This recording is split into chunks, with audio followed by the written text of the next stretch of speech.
You know what I mean? Like at the end of the day, like I think we all understand the game that happens, and you got to take advantage of those moments. Like, did you guys have a thing where you were the first time you were ever number one?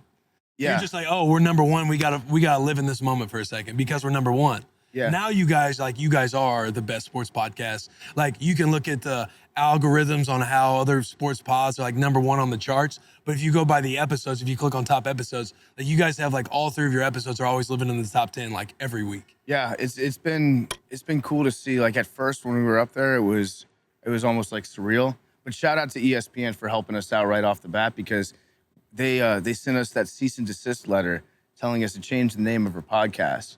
Like week 1 that we started doing it, because it's Pardon My Take, and so it's Pardon the Interruption and First Take combined.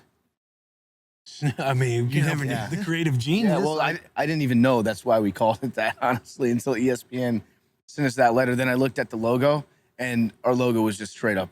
Like, we lifted that font. We just copied and pasted from the Pardon and from the Take and smashed them together.